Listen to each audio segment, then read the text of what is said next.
girl Carlonata, aka the Curvy Film Critic. Welcome back to another episode of the podcast where we talk to people above and below the line in the film industry and do a little review along the way.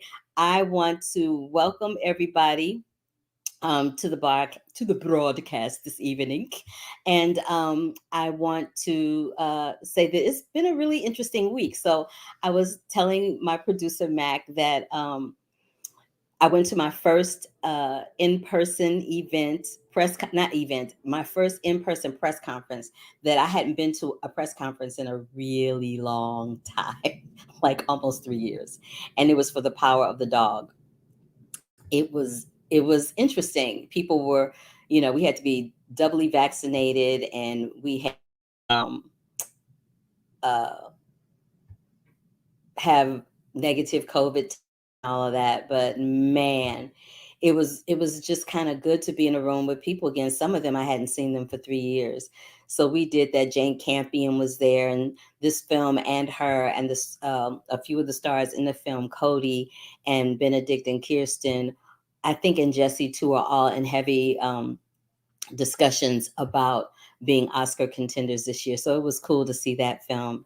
I also went to Raging Bull at the Academy Museum here in LA. Mr. De Niro, Thelma Schumacher, and Martin Scorsese were all on that screen virtually, as you can see. And Erwin Winkler was sitting in the chair to the right of the screen, if you're looking at the screen, and to the left is Ben Mankiewicz from TCM, who hosted the event. Um, it let me just talk about that Academy for a minute. It is not designed well, y'all. I don't know what they were thinking about when they designed that place. It is like there's 5,000 steps. I don't see no escalators. I need an elevator. I'm like, I am the Black Bionic Woman. I need comfort.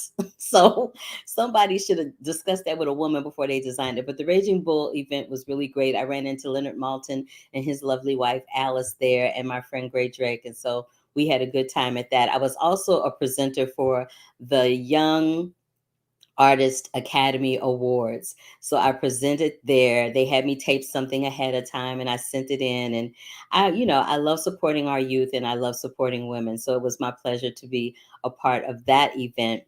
And last but not least, I did an article and an interview for the Cherry Picks. It was centered around Kristen Ritter, who has a new series that's dropping on Peacock TV called The Girl in the Woods. She directed 4 out of the 8 episodes, and she talks about making that switch from acting to directing, being a new mom, and where we are in the industry when it comes to women in this whole firearms situation. So we talked about all of that. But today, I have a bunch of stuff ready for you. I'm not going to tell you what it is because I talked about it in Around the Curve. So without further ado, let's take a trip around the curve. Take a trip around the curve. Midnight Run remake is to star Regina Hall, produced by the original star Robert De Niro. Ariana Grande and Cynthia Erivo are Glinda and Elphaba in Universal's John M. Chu directed adaptation of the Broadway smash musical Wicked. A24 will release the Julia Louis-Dreyfus comedy Beth and Don. Nicole Hofstetter is both writing and directing. In an open letter made public this week, George Clooney called on the British tabloid The Daily Mail to stop publishing photos of celebrities' young children. The star Kristen Stewart will receive the Spotlight Award at the 2022 Palm Springs International Film Festival. Sony has dated TriStar's The Woman King from Gina Prince Blythewood to open on September 16, 2022. Laura Osnes has been replaced in the West End nearly sold-out upcoming Bonnie and Clyde concert due to her opinions about vaccines. And Mock is directing the International Sweethearts of Rhythm for Sony Pictures, and Sony Pictures is also releasing the George Foreman biopic that is set to be released in March 24, 2023. The 37th Annual IDA Documentary Awards announced its shortlist for Best Feature and Best Short categories.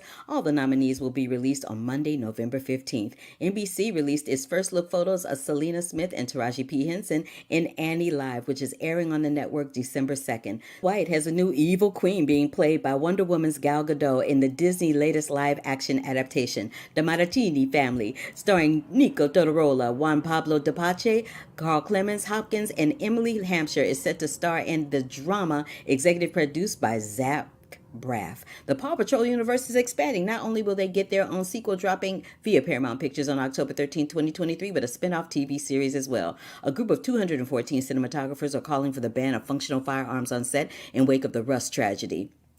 Joe Alwyn is set to co-star opposite Margaret Qualley in A24's The Stars at Noon. Sofia Vergara will portray Grisela Blanco in Netflix's limited series. If you couldn't help but wonder what it's like to live in Carrie Bradshaw's apartment, baby, Sarah Jessica Partner has teamed up with Airbnb and they are letting it all hang out. For 2 nights in November, fans can rent out a version of a luxurious brownstone. Check it out.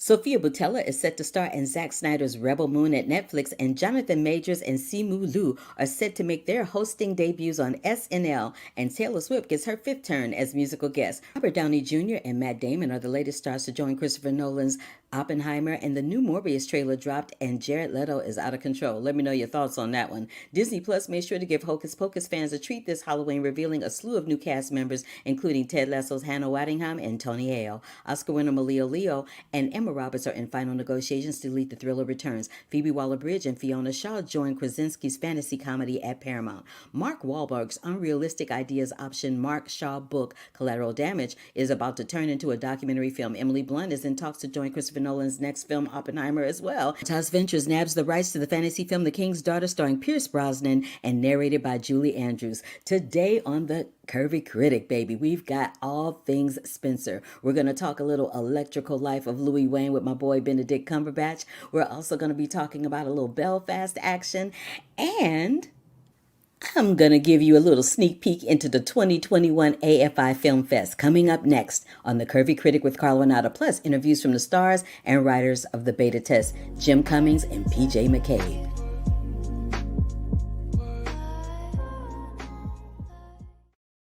See, I told you I was going to tell you what's coming up. So let me just acknowledge Brandon. He always talks to me in the chat room, and anybody else that is here live. Hello, thank you, and welcome. Oh, I forgot to tell you, click that bell for notifications. If you were on YouTube, give me a big thumbs up to let me know you were here. I do not know that you watched it if you don't tell me. So give me a thumbs up to let me know you were here, and subscribe to the channel because you never know, you might see. So Brandon is telling me that he's happy that Paw Patrol is not happening for another. Paw Patrol 2 is not happening for another 2 years. Yes, that is correct.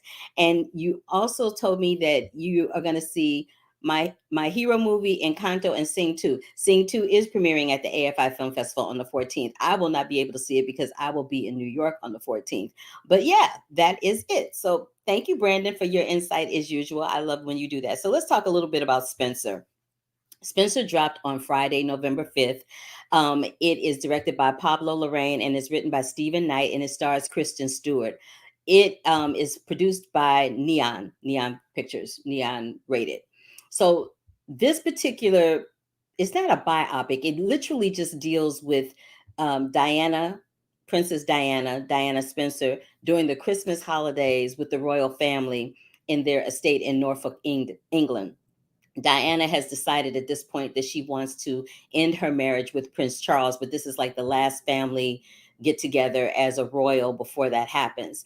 We don't learn anything about Princess Diana that we knew before. We know that she was very troubled. We know that she had an eating disorder. We know that she was very insecure about her weight. We know that she had issues with Charles. We know she had issues with the Queen. Like I said, nothing that we haven't heard before. Apparently, what we do know and are reminded of in this film is that her greatest legacy are her sons, Harry and William. Every time there is a picture or a documentary or whatever is done about her and her life, they always make note of saying what a great mother she was. And apparently she loved doing that more than anything else, being their mom. And their being here is her greatest legacy that she could have left behind. Kristen Stewart as Princess Diana is mesmerizing, y'all. She's mesmerizing, and the way that she how can I say it? The way that she takes on Diana's mannerisms and nuances, like the flick of a head, or the way she walks, or the way she tilts, her body a certain way when she's dealing with people, or sometimes when she's just staring. It is absolutely mind-blowing how much of the her speech and physicality Kristen Stewart has taken on. She's going to be getting the 2022 Palm Springs International Film Festival Award. And usually, whoever the person is that gets honored with that for Best Actress goes on to either win the Oscar or is nominated in one of the five, as one of the five top people that are nominated for Best Actress for Oscar. So be on the lookout for that. But I'm still saying Anjanou Ellis going to be in that category too, but I'll talk about that next week when I talk about King Richard. But the film is good. It's disturbing. It's a disturbing film. It has a little bit of a slow burn, but it is worth it to watch Kristen Stewart's performance. I promise you. It is in theaters right now. It's been there since November 5th. It is called Spencer. It is produced by Neon, and it stars Kristen Stewart and directed by Pablo Larraín and written by Stephen Knight. All right, Belfast. This film is going to be released this week on November 12th. It is produced by Focus Features. It is written, directed, and also produced by Kenneth Branagh. Love me some Kenneth Branagh. It stars Jamie Dornan, who y'all might remember from the 50 Shades franchise, Catronia Balfe, Judi Dench, Ciarán Hinds, and Jude Hill. It's a semi-autobiographical film which chronicles the life of a working-class family and their son's childhood during the tumultuous decade of the 60s in the North Ireland capital. Belfast is the capital of Northern Ireland. I love this film so much, and I feel like it's going to get a lot of heat during award season because it's shot in black and white, first and foremost. It starts out being shot in color and then it flips to black and white, which I think is freaking genius. So snaps and claps, Kenneth Branagh on that one. Is dealing with all these different relationships, the relationship between the son and his parents, the son and his grandparents, his father and his parents, his wife and him. It's just a lot going on. It deals with, the little boy played by Jude Hill. He's experiencing his first love and experiencing what it's like to move away, not only from his first love, but from everything he's known his entire life, where everybody on every block around him knows who he is and what that comfortability is when you have that, and what the unknown leaves for you, and how scary and frightening that can be for a young child, let alone an adult. There's this, I said this film was in black and white. Passing is also another film that's in black and white. This is why I love black and white films, and why I speak so highly of them. When a film is in black and white, you have no choice but to concentrate on the performances and the story. You're not distracted by colors of planes and all that other stuff. You have to focus on the story and how the story is being told through the script, with the actors and the directing. I love it. Belfast had me in the tears, but Belfast really had me doing was, I was sitting back watching Jamie Dornan and I was like, he is kind of cute. What's up with Jamie Dornan? Who is he? And then I was like, oh, that's the dude from 50 Shades. Boy got range. The boy got range. I'm just saying. But you're going to love Belfast. Again, it drops on November 12th through Focus Features. It's written, directed, and produced by Kenneth Branagh, and it stars Jamie Dornan, Catronia Balfe, Judi Dench, Ciarán Hinds, and Jude Hill. Now, I love me some Benedict Cumberbatch. I do. I've seen every Benedict Cumberbatch movie. I even watch him on Sherlock Holmes. And that's not usually my jam, but I watch it because I love me some Benedict Cumberbatch. And Benedict Cumberbatch is having a hell of a year. So he also has this film that dropped on November 5th that's produced by Amazon Studios called The Electrical Life of Louis Wain. It also stars Claire Foy, and Benedict Cumberbatch is a producer on this, and Andrea Riseborough is in this playing his sister. It's directed and written by Will Sharp. Um, and it deals with this man named Louis Wain. So in this picture that you're looking at, there's a cat there, right? Louis Wain is that dude. You've seen these cat pictures a zillion times. These really avant-garde, crazy looking cat pictures. Well, Louis Wain is the person that drew those. And this film is just, the film ends with like this crazy, gorgeous montage of Wain's cat photos. It's very interesting. This film is very interesting in its cinematic techniques, from rainbow-esque watercolor techniques to silent film tropes that go back to Wain's childhood flashbacks. There's a glare of glass that's rolling across the lens, and the doors is beautiful. There's a moment where Cumberbatch is splashing about in the water while swimming and being completely awkward in every sense of the word. But he is so, this man, I'm telling you, he is brilliant. He's also in a film that I'm going to talk about next week called The Power of the Dog, which is directed by Jane Campion, which is another film that is getting major heat going into the Oscar award season. Benedict Cumberbatch stars in that film, and he's something completely different. And I have an interview with him as well. But he's living, as Louis Wain, he's living with his sisters. His sisters are loud, they crazy, they're hilarious. There's this one scene that is hilarious where one of his sisters runs around the house declaring she's a woman after there's been a spot of blood on the floor. So you know where the blood came from, right? She got her cycle. And so she's running around the house declaring she's a woman. I thought I was going to laugh out loud when I saw that. It's an exquisitely done film. It's a really strange film, and it's an acquired taste kind of a film. But you guys, I'm telling you, it was really cool. And it was really nice to see a diverse cast, which is really refreshing in Hollywood, especially when it comes to period films, because the norm in period films is usually to have a bunch of white people. Like Black people didn't exist until slavery came along. I just got issues with that. That's a whole nother conversation. But there's a lot of stairwell shots that are beautiful. I love this movie. It's weird. It's not going to be for everybody, but it was definitely for me. So it dropped on November 5th. You can find it in theaters and through Amazon. It's called The Electrical Life of Louis Wain. It stars Benedict Cumberbatch, who is also one of the producers, Claire Foy, who you guys might remember as the Queen in The Crown. And it is written and directed by Will Sharp. Now, I want to talk a little bit about the AFI Film Festival. That's happening this week. It starts on November 10th and it goes through the 14th. The films that I'm going to see is opening night, which is the 10th, is going to be Tick, Tick, Boom. It's starring Andrew Garfield and is directed by Lin-Manuel Miranda. It's his directorial debut. And in terms of film, because we know that he's done a lot of stuff before, but he's doing Encanto too, which is dropping. But he is directing Tick, Tick, Boom. It's going to be on Netflix. And this is dealing with Jonathan Larson, the guy who wrote Rent. Oh, hey, Kenneth Williams, how you doing? I forgot to say hello to you. Hello.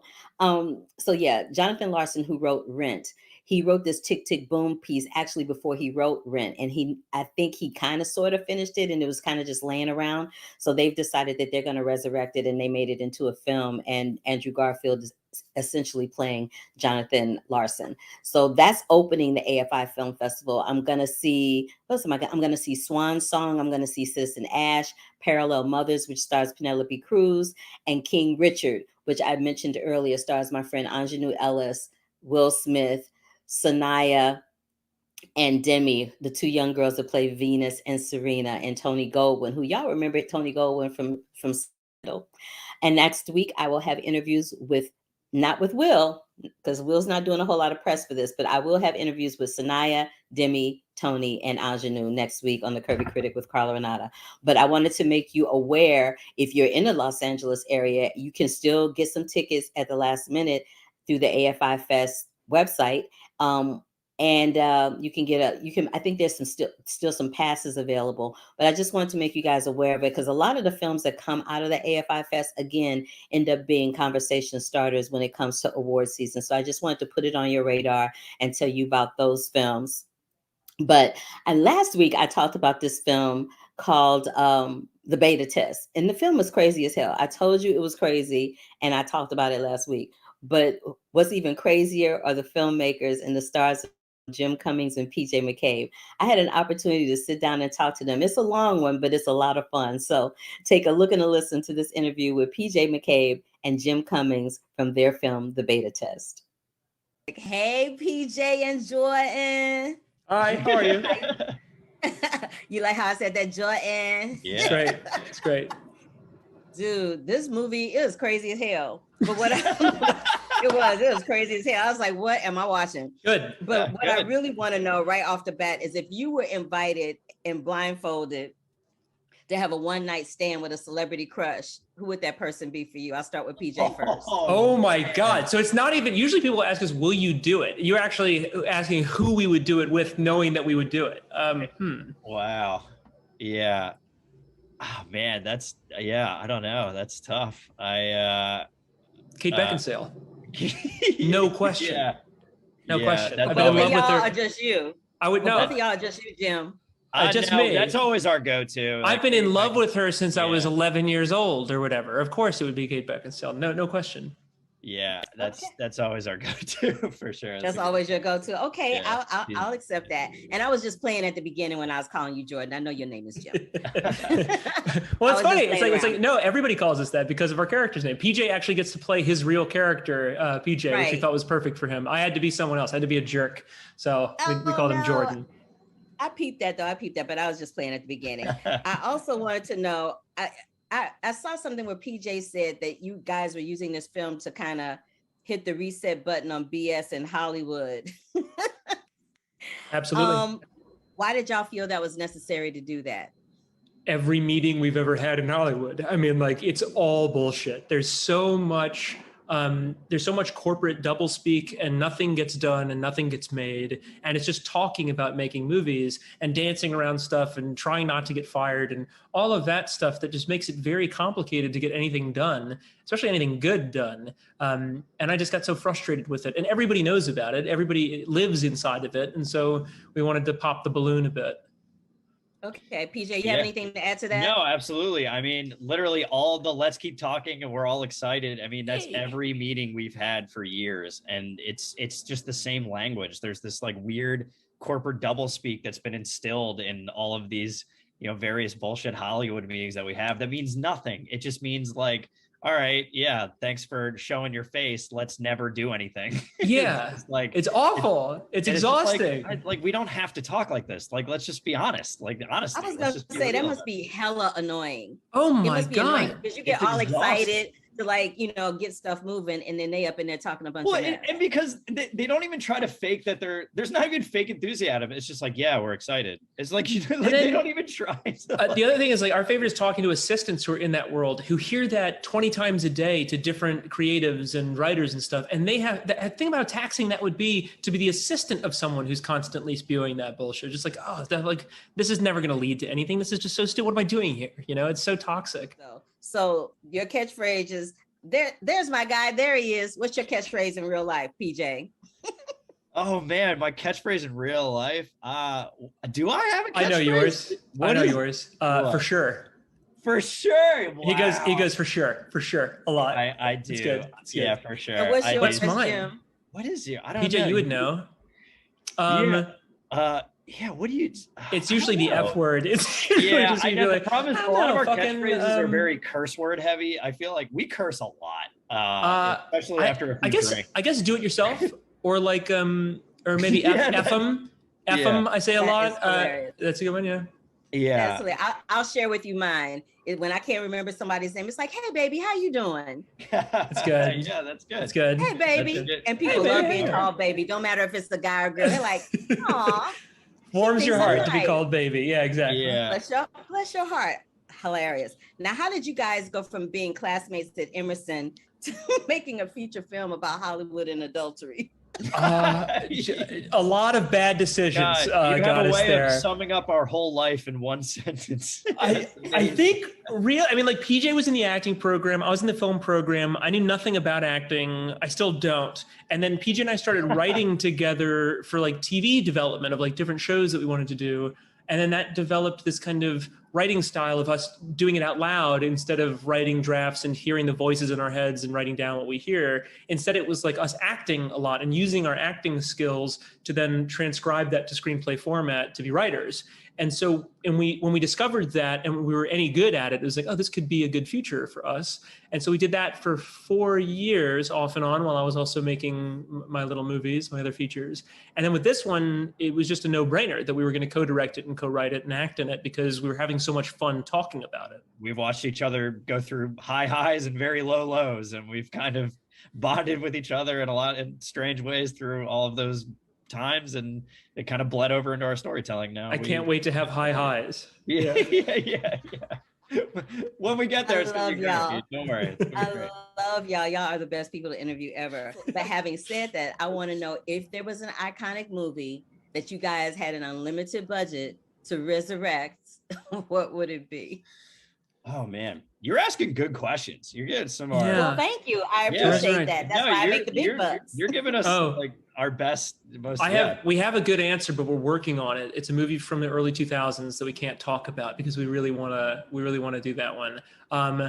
I always have this same answer, but it would be my second movie, The Wolf of Snow Hollow. I would love to remake that one because I have such like problems with it watching it now. But I watched it the other day and I was like, oh no, this is great fun. I don't know what I was thinking. Now, did y'all show this to your agents and did they look at it and go, okay, is this based on it? When the WGA fight was happening, the agencies had to sign and be signatories to the WGA, and my agency wouldn't. They were the last to sign. And in order to get paid for a TV project, I had to fire my agents in order to have that deal go through. And that was in October of 2019. So by the time we shot the film, I didn't have representation, and I don't think PJ did either. No, yeah. So. No, it's so talk to me. How did that work? Did you go back to the same people? Did you go back to different people? Like, no, how did that work? I'm still not represented. I feel like after making this film, we made this film entirely circumventing the Hollywood system. So like we cast people through Instagram. We didn't cast people through any agency or anything like that. Like I think that's the present day. I feel like it sounds like it's the future, but really you can make movies on your own and circumvent all of that stuff. So I don't really have a necessity for it. We're able to clearly do the stuff that we do on our own. If someone knocks on our door and they're dope and they seem like they have a good head on their shoulders, I'm down to listen. But as of now, we're able to do it on our own. That is freaking awesome. I kind of love that. Hugh Grant impersonated his agent for 10 years. When Hugh Grant, in the early 90s, Hugh Grant created a fake email address and put it on a Scottish accent on the phone and saved himself huge amounts of money, he says. But when Hugh Grant was in his prime, he had a fake agent and it was him. Wow, I've never heard that story. That's fascinating. True story. Really True story. That is fascinating. I kind of love that. We've all seen people get hella lazy, especially the longer the shoot goes. They just kind of go, and they're very lackadaisical about it. In this instance, somebody was either lackadaisical, careless, or whatever. Criminally negligent. Yeah. Yes, and someone lost their life. And I didn't think we would ever see this moment again after that happened with Brandon Lee. So I'm just interested to know what either one of you think about it. I'll start with PJ first. This for beta test. I mean, we just did everything in post, right? I mean, just like all the gunshots are fake. Like, why are we still even worrying about this when with computer generated stuff? There's no need for this anymore. I mean, we didn't have anything like that. We didn't have knives on set. We didn't even have knives. Like, we had fake blades. Yeah, none of it was real. We comped the knife blades in. Completely avoidable, and it's just sad that it had to happen this way. But. The armorer allegedly brought real bullets to set and was doing target practice on set. Why would you ever have real bullets on any film set, anywhere near a film set? Yeah. And then the AD picked up one of 3 guns, assumed that this was the right one, and handed it to Alec Baldwin and said, "Cold weapon." So you've made a murder take place on a set from a celebrity who had no interest in harming anyone ever. And so it is such an awful Shakespearean tragedy that takes place there that could have been prevented by having anybody have the presence of mind and not be working those many hours of days. Absolutely. And very well stated on both of your ends. Last but not least, what is one adjective that you want to use to describe to entice people to see the beta test? Exhilarating. Ooh. Unique.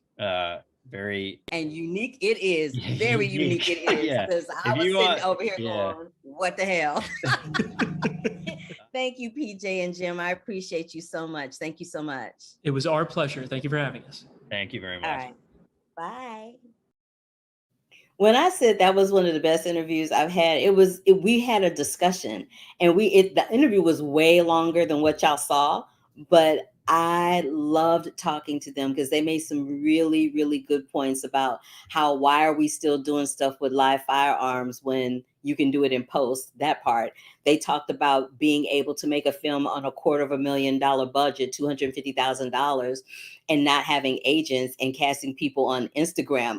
I gagged. And that story that they told about Hugh Grant, hilarious. I loved every last single bit of that. So thank you so much, PJ McCabe and Jim Cummings. Check out their film, The Beta Test. It's crazy. It's crazy as hell. It's got a 94% rating on Rotten Tomatoes. People are loving it, mostly because of the Hollywood thematic thing that's going on, that where they really kind of let Hollywood have it. You know, they go in both barrels blazing, but it's a cool little film. So check it out. It's called The Beta Test, and it is written and stars PJ Cummings, PJ McCabe, and Jim Cummings. All right, but hold up, wait a minute now, y'all.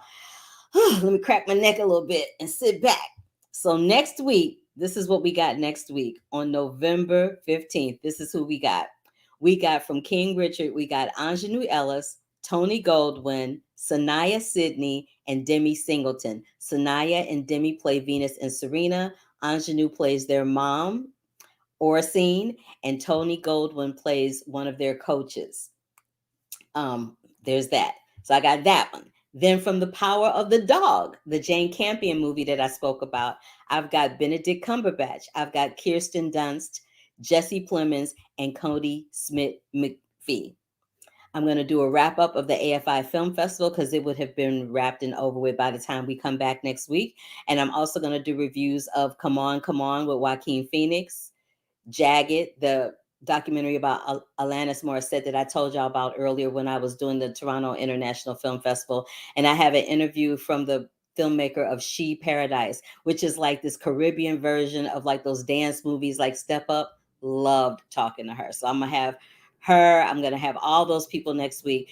It more than likely is going to be a pre-taped show because I will be traveling, but we'll see. More than likely it's going to be a pre-taped show. But thank you so much for tuning in to The Curvy Critic with Carla Renata. I am your host, Carla Renata. Again, if this is your first time joining me, give me a big old thumbs up to let me know that you were here. Click that bell for notifications. If you were on YouTube, give me a big thumbs up, big thumbs up, big thumbs up, because I don't know you were here if you don't give me a big thumbs up. And you're going to miss Benedict Cumberbatch if you don't subscribe to the channel. I'm just saying, you're gonna miss him, you're gonna miss Anjanou, you're gonna miss Tony Goldwyn. I mean, don't y'all want to see the president from Scandal? I mean, I know Scandal's not on the air anymore, but you know, you can still get a little look-see. Anyway, I've got all of that for you next week. I hope that you find some time in your schedule to join me. Until then, keep washing those hands. Please stay safe. The holidays are up on us, so you know, and the weather's getting a little colder. So please try to take care of yourself, stay hydrated, eat well, and get lots of rest. And so until the next time, I will see you next week. And love, peace, and hair grease, and deuces, y'all. Bye.